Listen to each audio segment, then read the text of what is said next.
Pixalab Editing Tutorial. Day 1. Let's start. Open the Pixalab. Premium APK download link in pinned comment. Pixalab show 5 options. Fast themes. Second text edit. Third shapes. Fourth background. Fifth effect. Pixel lab day 1 এর tutorial ভিডিওতে আমরা শিখব themes দিয়ে কিভাবে সুন্দর একটি logo design করতে পারবো। ওকে, সো অবশ্যই ভিডিওটা সম্পূর্ণ দেখবেন। যদি সম্পূর্ণ না দেখেন তাহলে কিছুই বুঝবেন না। তো অবশ্যই ভিডিওটা সম্পূর্ণ দেখতে থাকুন। আর চ্যানেলটি যারা সাবস্ক্রাইব করেননি সাবস্ক্রাইব করে রাখুন। পাশে থাকা বেল আইকন বাটনটি অলে প্রেস করে দেবেন, যখনই আমি নতুন ভিডিও আপলোড করব আপনাদের কাছে সবার আগে পৌঁছে যাওয়ার জন্য। ওকে, তো তারপরে আপনারা কি করবেন, ভিডিওতে একটা লাইক দিয়ে রাখবেন। ওকে, আর যদি কোনো প্রবলেম হয় আমাদের কমেন্ট বক্সে জানাবেন। আর যে অ্যাপটা ইউজ করতেছি পিক্সেল মোড ভার্সন, ওইটা ইনস্টল কিভাবে করবেন ওইটার জন্য আমার কমেন্ট বক্সে যাবেন, আর ওইখানে লিঙ্ক পেয়ে যাবেন, আপনারা ওইখান থেকে ডাউনলোড করে নিতে পারবেন। ওকে, তো ডাউনলোড করা সিম্পল, আমি ডাইরেক্ট গুগল ড্রাইভের লিঙ্ক দিয়ে দেবো, ওইখান থেকে ডাউনলোড করে নেবেন। তো আমরা পিক্সেল অ্যাপটি ওপেন করার পরে এখানে 5টা অপশন দেখতে পারবো নিচের সাইডে।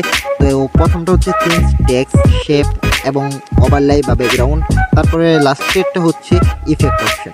তো আমরা ফার্স্টের থিমস নিয়ে কাজ করব। এখন থিমস কিভাবে ইউজ করব, থিমসের মাধ্যমে কিভাবে আমরা টেক্সট এডিট না, কিভাবে আমরা একটা লোগো এডিট করব। ওকে, তো এখানে আমরা অসংখ্য থিমস পেয়ে যাবো। উপরের সাইডে দেখতে পাচ্ছেন অসংখ্য থিমস এখানে কিন্তু রয়েছে।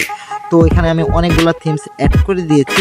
তো আমরা এখান থেকে যেহেতু লোগো ডিজাইন করব, এখানে একটা থিমস দেখতে পাচ্ছেন পিক্সেল লেখা আছে, এটা ইউজ করতে পারেন, এটা কিন্তু অনেক সুন্দর।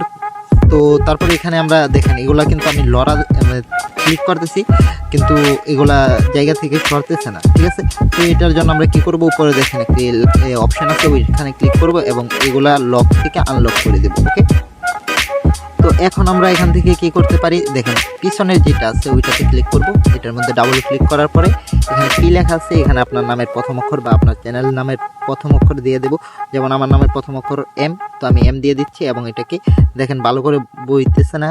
তো এটাকে একটু এই বাটনটা ধরে দেখাচ্ছি, এটাকে ধরে এই সাইডের যে আটা আছে এটাকে ধরে একটু এরকম করে সেটাকে ছোটো বড়ো করতে পারবেন, আপনার কোনো প্রবলেম নেই। এখানে ধরে এই ধরে আপনার ছোটো বড়ো করতে পারবেন, আর এইটা যেটা আছে এটা দিয়ে রোটেট করতে পারবেন। ঠিক আছে, তো আমরা এটাকে এত কিছু করবো না, এটাকে জাস্ট আমরা একটা নির্দিষ্ট স্থানে বসাই দেবো। তো দেখতে পাচ্ছেন খুবই সুন্দর লাগতেছে। এবং এটার অপেসিটি আপনার বাড়াতে চাইলে কী করবেন, দেখেন এখানে শেপ অপশানে চলে আসবেন, টেক্সট অপশানে এসে করবেন। তারপর এখানে অনেকগুলো অপশান দেখতে পারবেন, এখান থেকে দেখেন যে অপেসিটি লেখা আছে, এটাকে একটু বাড়িয়ে দেবেন। তো আমি এটুকুই রাখলাম। তারপরে কি করবেন, এখানে যে এস এম মাসুমটা লেখা আছে আপনার এখানে যা ইচ্ছা লিখতে পারেন।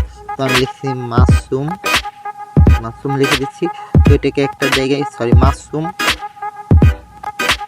ভাই, ঠিক আছে, একটু বড় সড়ো করে নিলাম। এটা দেখেন যে নিচে চলে এসেছে, এই সাইডের কর্নার ধরে টান দিলে মানে একটু টান দিয়ে কিন্তু এটা বড় হয়ে যাচ্ছে। তো আমরা এটাকে এখানে ভালো করে সেট করে দেবো এটাকে। তো দেখেন সুন্দর লাগতেছে। এখন নিচের যেটা আছে ওইটাকে যদি চান আমরা এখানে লিখে দেব এডিটর। ওকে, তো স্পেস দিয়ে নেব 2টা, কারণ টেক্সটগুলা এই ফন্ট আছে ওইটা সুন্দর দেখা যাবে। তো এটাকে আপনারা চাইলে এখানে সুন্দর করে দেব। তো মোটামুটি দেখতে পারতেছেন এখানে একটা শেপ চলে এসেছে। এখন এটা কালারটাকে দিয়ে দেব। তো কালার গ্রেডিং কীভাবে করবেন এটাও আমি দেখা দেবো। তো টেক্সট অপশানে আসার পরে কালারে গিয়ে এখান থেকে যে কোনো কালার অ্যাড করতে পারেন। তো আমি গ্রেডিয়েন্ট কালার ইউজ করতেছি এবং এগুলো নর্মাল রাখতেছি। এখন দেখতে পাচ্ছেন একটা মোটামুটি লুক চলে এসেছে। এখন আমরা এখান থেকে এটাকে এডিট করে এখান থেকে উপরে সেভ অপশান আছে, এখানে ক্লিক করে এখানটাকে সেভ করে নিতে পারবো। তো আমরা এটা সেভ করবো না, আমরা এখান থেকে আরেকটা এডিট করে নিই। তো এখানে দেখতে পাচ্ছেন কয়েকটা লোগো থিমস আছে, 2টা 3টা অনেকগুলো আছে। ওকে, তো এখান থেকে আমি এটাকে সিলেক্ট করে নিলাম। তো দেখতে পাচ্ছেন এটা কিন্তু অনেকটা হিবিজিবি অপশান আছে, এখানে যতগুলো টেক্সট আছে সবগুলো আমি রিমুভ করে দিলাম। এখন এরকম রয়েছে। এখন আমরা টেক্সট অপশান যাব, এখান থেকে আমরা একটা টেক্সট নেব। উপরে দেখেন একটা টেক্সট চলে এসেছে, আর টেক্সটে ক্লিক করার পর তো এখান থেকে আমরা নাম লিখি মাসুম ভাই। ওকে, লিখে নিলাম। লিখে নেওয়ার পরে এটাকে মোটামুটি একটা সাইজ করে নেবেন। সাইজ দেওয়ার পরে এটাকে এখানে আমরা রাখবো এবং এটাকে কি করব, আমরা কোনো কালার দেব না, এটা জাস্ট এই যে টেক্সট অপশানে এসে এটার যেগুলো আছে অপশনগুলো, ওইটার লাস্টে দেখবেন স্টক অপশন আছে। এখানে গিয়ে এটাকে অন করে দিয়ে এটাকে মোটামুটি কি বলে অ্যারাউন্ড এরকম বড় করে নেবেন, ঠিক আছে। বড় করে নেওয়ার পর দেখেন এখানে ব্ল্যাক কালার তো এত সুন্দর লাগতেছে না, আমরা এখান থেকে এটাকে এলো বানাচ্ছে না, তো আমরা এখানে রেড এলো করে দেব, কারণ দেখেন পিসের ব্যাকগ্রাউন্ডের সাথে ম্যাচ খেতে হবে। তারপরে উপরে যেই 2 লাইন অপশন আছে ওখানে ক্লিক করে এটাকে নিচে নিয়ে আসবো। তো নিচে নিয়ে গেলে এখান থেকে এগেন এটাকে কপি করে নেবেন। কপি করার পরে কপি না, এখানে আগে ফন্ট অপশন যেতে হবে। ফন্ট অপশানে আমরা যাব। ফন্ট অপশানে যাওয়ার পরে এখান থেকে অনেকগুলো ফন্ট পেয়ে যাবো আমরা, ডিফল্ট ফন্ট। তো আমরা এখান থেকে যে ফন্ট আমাদের ভালো লাগে ওই ফন্ট আমরা ইউজ করব।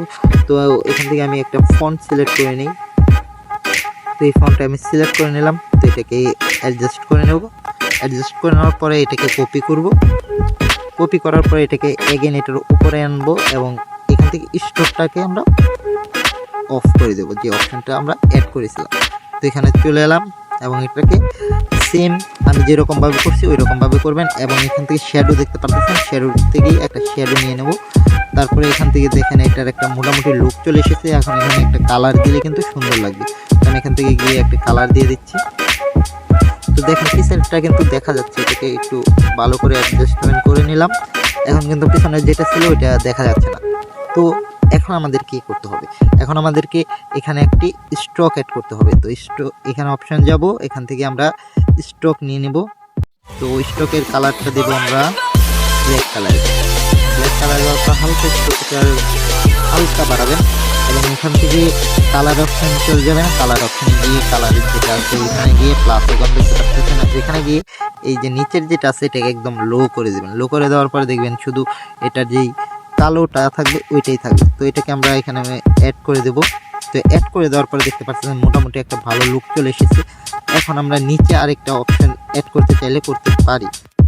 আমরা এখানে লিখবো এডিটর। ওকে, হয়তো ফন্টের জন্য এতটা সুন্দর লাগতেছে না, ভিডিওটা লং হয়ে যাবে, এই জন্য আমি ফার্স্ট দেখানোর চেষ্টা করতেছি। আপনারা অবশ্যই ধৈর্য সহকারে দেখবেন। তো এটাকেও সেম প্রসেস, আমরা স্টকটাকে অ্যাড করব, একটা ফন্ট অ্যাড করে পরে স্টকটাকে অ্যাড করি। আমরা ফন্টে যাওয়ার পরে এখান থেকে একটা ফন্ট নিয়ে নিই, এই ফন্টটা নিয়ে নিলাম।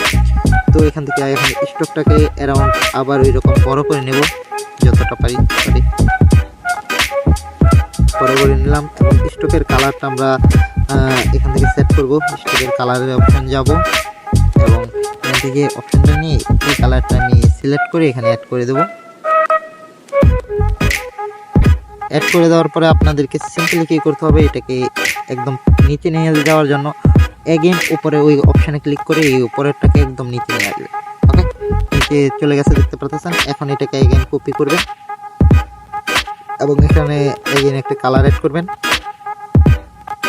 তো আমি কালারটা অ্যাড করলাম এবং এখান থেকে স্টকটাকে মাইনাস করে দেবেন এবং এটাকে অ্যাডজাস্টমেন্ট করে নেবেন, একদম ভালো করে অ্যাডজাস্টমেন্ট। শ্যাডোটাকে দিয়ে দিবেন। দেখতে পাচ্ছেন মোটামুটি প্রিমিয়াম একটা লুক আসছে। এখান থেকে একদম এটাকে সিলেক্ট করে এটা যে লেখাটা আছে এখানে একটা স্টক অ্যাড করব। এটার স্টকের কালার দেবো আমি ইয়েলো। ওকে, এবং এটাকে হালকা একটু বাড়িয়ে নিই, এখন 4S5 নিয়ে নিলাম এবং এখান থেকে আমরা কি করব, যে কালার অপশন আছে ওইখানে গিয়ে এখান থেকে কালার প্লাস আইকনে সিলেক্ট করে এটাকে মাইনাস করবো। এটা পরে ভালো করে অ্যাডজাস্টমেন্ট করে দেবো। অ্যাডজাস্টমেন্ট করে দেওয়ার পরে দেখতে পাচ্ছেন মোটামুটি একটি সিম্পল লোগো যেটা আছে ওইটা কিন্তু এখানে এডিট করে নিতে পারছি একদম সহজে। তো আপনারা এই থিমস এবং টেক্সট এডিট করে এরকমভাবে কিন্তু একটি নর্মাল লোগো বানাতে পারবেন। এবং প্রফেশনাল লোগো বানাতে গেলে কী কী করতে হবে ওইগুলোও আমি নেক্সট ভিডিওতে স্টেপ বাই স্টেপ শেখাবো। তো অবশ্যই চ্যানেলটাকে সাবস্ক্রাইব করে রাখবেন। আর এই পিক্সল্যাব অ্যাপটা আপনারা অবশ্যই আমার কমেন্ট বক্স থেকে ডাউনলোড করে নেবেন, কারণ এখানে আপনারা আনলিমিটেড ফন্ট পেয়ে যাবেন। বাংলা ফন্ট থেকে শুরু করে এগুলো সব বাংলা ফন্ট থেকে শুরু করে ইংলিশ ফন্ট, উর্দু ফন্ট, সকল ফন্ট কিন্তু এখানে পেয়ে যাবেন। এবং এখানে অসংখ্য স্টিকার, অসংখ্য ইমোজি পেয়ে যাবেন। তো আপনারা অবশ্যই এভাবে কিন্তু এডিট করতে পারবেন। তো আজকের ভিডিওটা এই পর্যন্ত, আশা করি আপনাদের ভালো লেগেছে। যদি ভালো লাগে তাহলে লাইক করবেন, আর কোনো প্রবলেম হলে অবশ্যই কমেন্ট বক্সে জানাবেন। তো আর বড় করবো না ভিডিওটা। আল্লাহ হাফেজ।